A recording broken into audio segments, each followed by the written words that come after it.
Tommy Puffer, sauntering up the street, stopped to look at Miss Octavia's geraniums.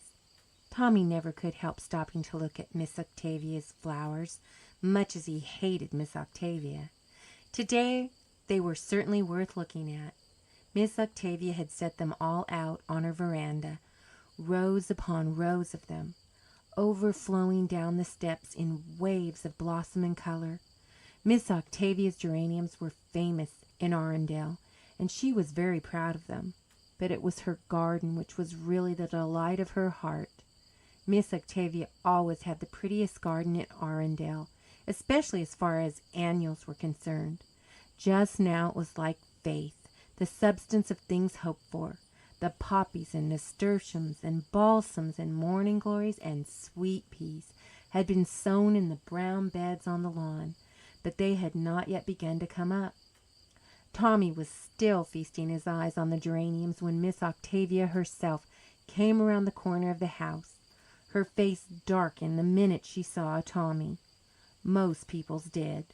Tommy had the reputation of being a very bad, mischievous boy.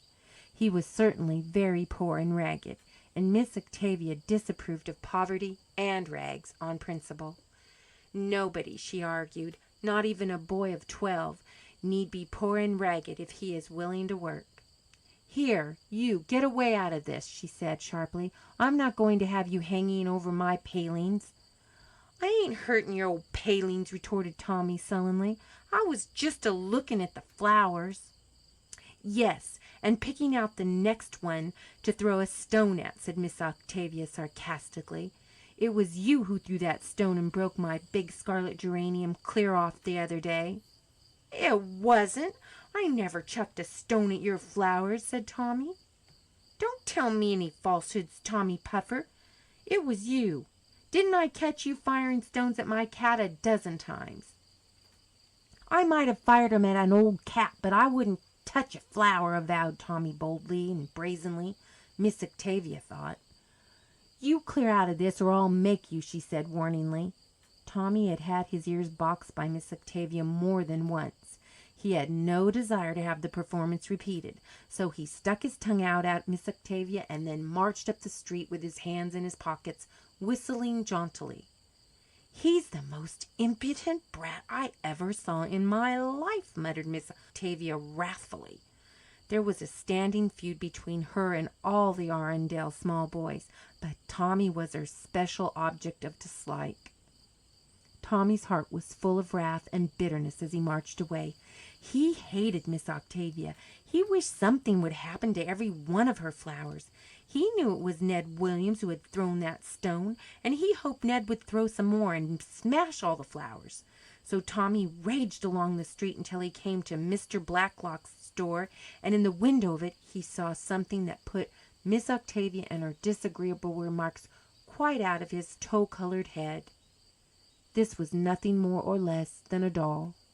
Now, Tommy was not a judge of dolls, and did not take much interest in them, but he felt quite sure that this was a very fine one. It was so big. It was beautifully dressed in blue silk with a ruffled blue silk hat. It had lovely long golden hair and big brown eyes and pink cheeks, and it stood right up in the showcase and held out its hands winningly. "Gee, ain't it a beauty?" said Tommy admiringly. "It looks as if it was alive, and it's as big as a baby. I must go and bring Bessie to see it." Tommy at once hurried away to the shabby little street where what he called home was. Tommy's home was a very homeless-looking sort of place. It was the smallest, dingiest, most slatternly house on a street noted for its dingy and slatternly houses. It was occupied by a slatternly mother and a drunken father, as well as by Tommy, and neither the father nor the mother took much notice of Tommy except to scold or nag him. So it is hardly to be wondered at if Tommy was the sort of boy who was frowned upon by respectable citizens. But one little white blossom of pure affection bloomed in the arid desert of Tommy's existence, for all that. In the preceding fall a new family had come to Arundel and moved into the tiny house next to the Puffers. It was a small, dingy house, just like the others, but before long a great change took place in it. The new family were thrifty, industrious folks, although they were very poor. The little house was whitewashed, the paling neatly mended, the bit of a yard cleaned of all its rubbish. Muslin curtains appeared in the windows, and rows of cans with blossoming plants adorned the sills. There were just 3 people in the Knox family: a thin little mother who went out scrubbing and took in washing, a boy of 10 who sold newspapers and ran errands, and Bessie. Bessie was 8 years old and walked with a crutch, but she was a smart little lassie and kept the house wonderfully neat and tidy while her mother was away. The very first time she had seen Tommy, she had smiled at him sweetly and said good morning. From that moment Tommy was her devoted slave. Nobody had ever spoken like that to him before. Nobody had ever smiled so at him. Tommy would have given his useless little life for Bessie, and thenceforth the time he was not devising mischief he spent it bringing little pleasures into her life. It was Tommy's delight to bring that smile to her pale little face and a look of pleasure into her big, patient blue eyes. The other boys on the street tried to tease Bessie at first, and shouted "cripple" after her when she limped out, but they soon stopped it. Tommy thrashed them all one after another for it, and Bessie was left in peace. She would have had a very lonely life if it had not been for Tommy, for she could not play with the other children. But Tommy was as good as a dozen playmates, and Bessie thought him the best boy in the world. Tommy, whatever he might be with others, was very careful to be good when he was with Bessie. He never said a rude word in her hearing, and he treated her as if she were a little princess. Miss Octavia would have been amazed beyond measure if she had seen how tender and thoughtful and kind and chivalrous that neglected urchin of a Tommy could be when he tried.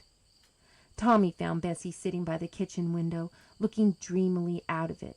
For just a moment Tommy thought uneasily that Bessie was looking very pale and thin this spring. "Bessie, come for a walk to Mr. Blacklock's store," he said eagerly. "There's something there I want to show you." "What is it?" Bessie wanted to know, but Tommy only winked mysteriously. "I ain't going to tell you, but it's something awful pretty. Just you wait." Bessie reached for her crutch, and the 2 went up to the store, Tommy carefully suiting his steps to Bessie's slow ones. Just before they reached the store he made her shut her eyes and led her to the window. "Now look," he commanded dramatically. Bessie looked, and Tommy was rewarded. She flushed pinkly with delight and clasped her hands in ecstasy. "Oh, Tommy, isn't she perfectly beautiful?" she breathed. "Oh, she's the very loveliest dolly I ever saw. Oh, Tommy!" "I thought you'd like her," said Tommy exultantly. "Don't you wish you had a doll like that of your very own, Bessie?"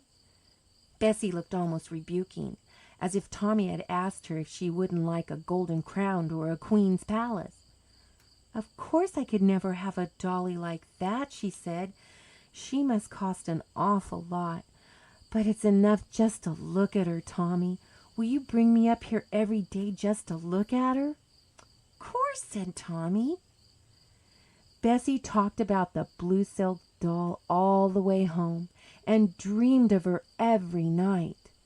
"I'm going to call her Roselle Geraldine," she said.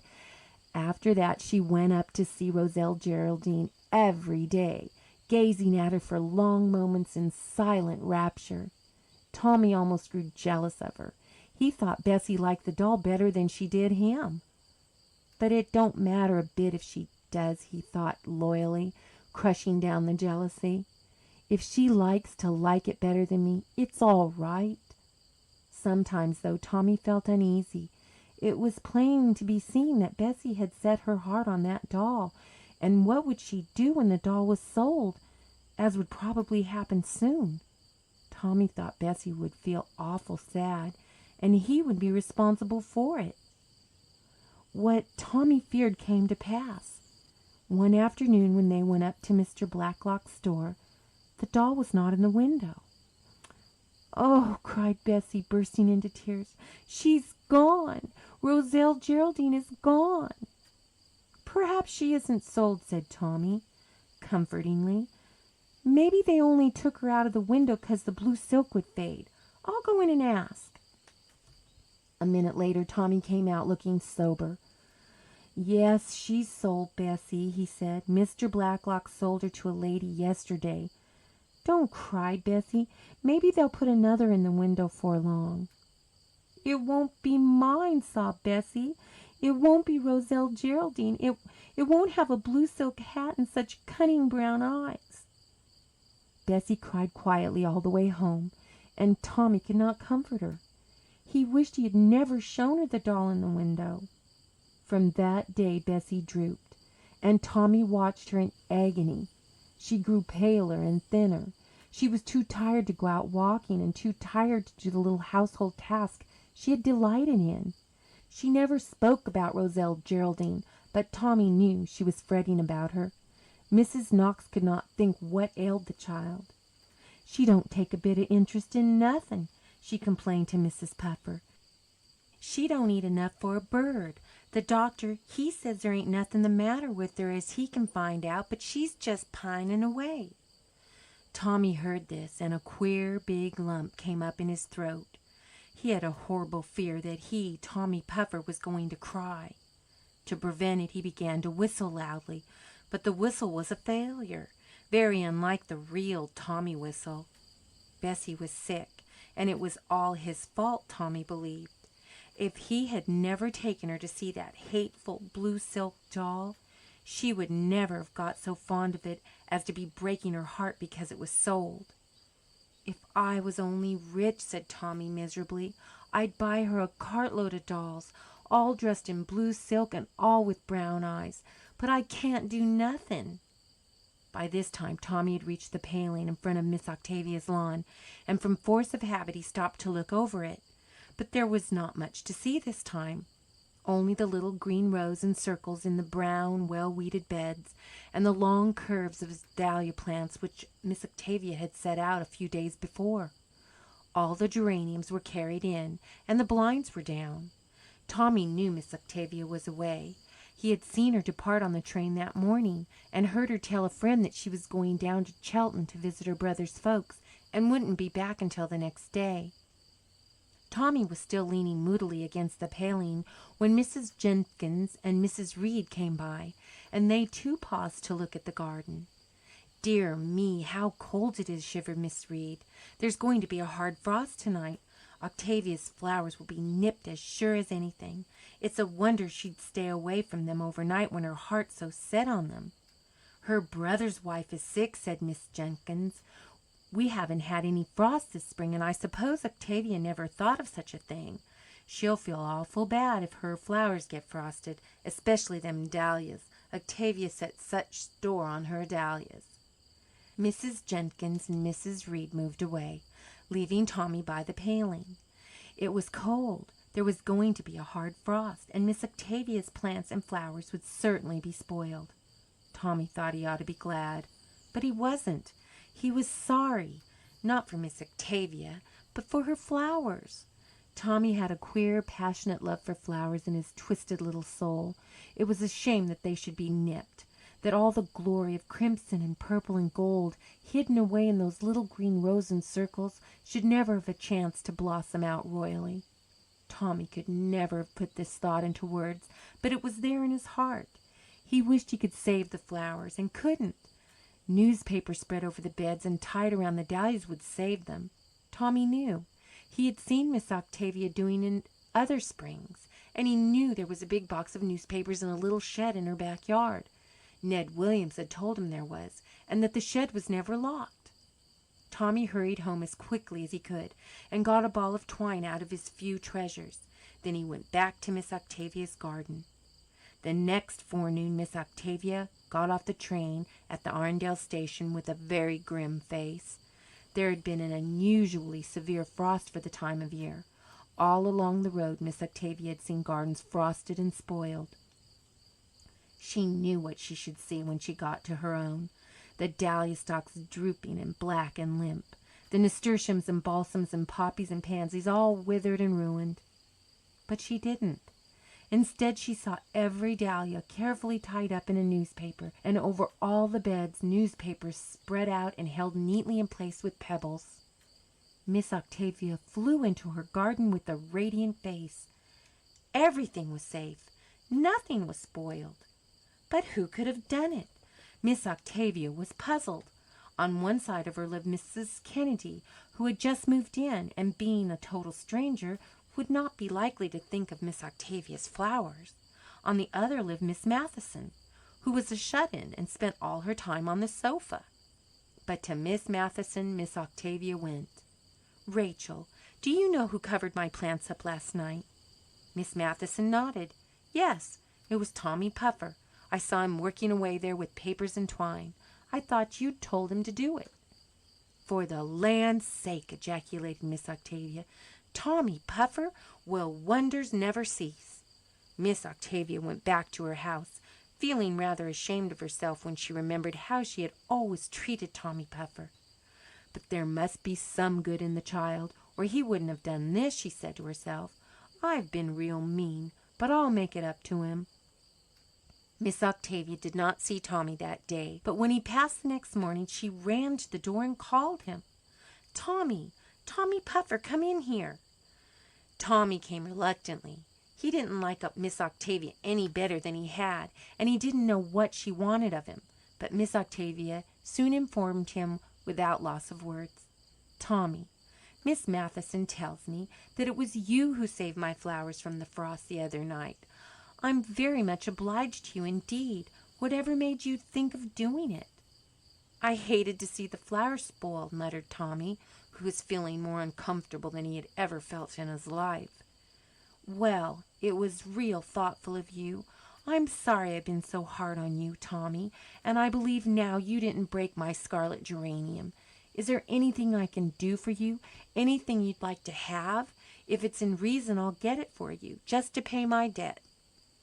Tommy stared at Miss Octavia with a sudden hopeful inspiration. "Oh, Miss Octavia," he cried eagerly, "will you buy a doll and give it to me?" "Well, for the land's sake!" ejaculated Miss Octavia, unable to believe her ears. "A doll? What on earth do you want of a doll?" "It's for Bessie," said Tommy eagerly. "You see, it's this way." Then Tommy told Miss Octavia the whole story. Miss Octavia listened silently, sometimes nodding her head. When he had finished, she went out of the room and soon returned, bringing with her the very identical doll that had been in Mr. Blacklock's window. "I guess this is the doll," she said. "I bought it to give to a small niece of mine, but I can get another for her. You can take this to Bessie." It would be of no use to try to describe Bessie's joy when Tommy rushed in and put Roselle Geraldine in her arms with a breathless account of the wonderful story. But from that moment Bessie began to pick up again, and soon she was better than she had ever been, and the happiest little lassie in Arundel. When a week had passed, Miss Octavia again called Tommy in. Tommy went more willingly this time. He had begun to like Miss Octavia. That lady looked him over sharply and somewhat dubiously. He was certainly very ragged and unkempt, but Miss Octavia saw what she had never noticed before, that Tommy's eyes were bright and frank, that Tommy's chin was a good chin, and that Tommy's smile had something very pleasant about it. "You're fond of flowers, aren't you, Tommy?" she asked. "You bet," was Tommy's inelegant but heartfelt answer. "Well," said Miss Octavia slowly, "I have a brother down at Chelton who is a florist. He wants a boy of your age to do handy jobs and run errands about his establishment, and he wants one who is fond of flowers and would like to learn the business. He asked me to recommend him one, and I promised to look out for a suitable boy. Would you like the place, Tommy? And will you promise to be a very good boy and learn to be respectable if I ask my brother to give you a trial and a chance to make something of yourself?" "Oh, Miss Octavia!" gasped Tommy.